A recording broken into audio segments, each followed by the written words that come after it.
tsy manavaka ty fikambanana dia tsy mialonjafy. Zay zany no iangonana eto Andrano satria efa ela be manko nieritreretana an'ity fa androany zany isaoran'Andriamanitra nanome antsika an'izao androany zao ka dia ahita masoandro ty fikambanana fiteana fikambanany teraky Androy eto Madagasikara ty. Anisany fanirina moa zany izay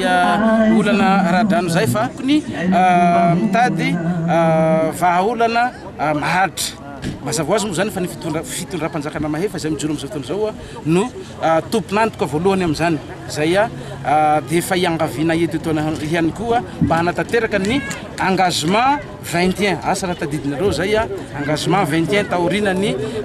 COP 21 tany Paris iny dia nisy engagement 21 zay ny tompona ndraiky mpanjakana rehetrarehetra mihitsy no nankany Androy tam'izay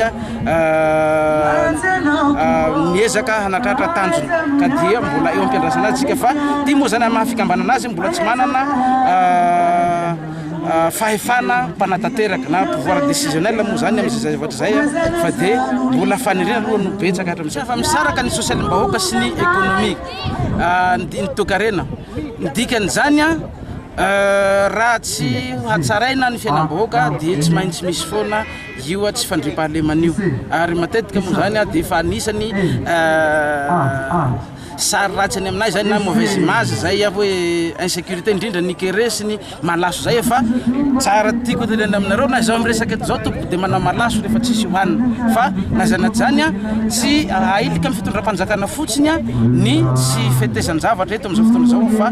ny tsirairay dia samy manana didy ampandroso ny tany sy ny fanjakana hoany zany ara-panjakana no mijoro ny fiteama zany hoe fikambanany teraky Androy ka dia izy moa niteneniko ny saroko n'Andriamanitra teo iny saronanareo ihany koa mpanao gazety mba mampita mba hahafahany mpiray tanindrazana rehetrarehetra indrindra fa ny mpiray fiaviana zay tsy tonga eto Andrany mahanatevin-daharana anay amin'ny manaraka ko dia asaina daholo ny rehetrarehetra mba hanatevin-daharana anay satria ny fanarenana ny firenena dia miandahy miambavy taotrano tsy efa nirery.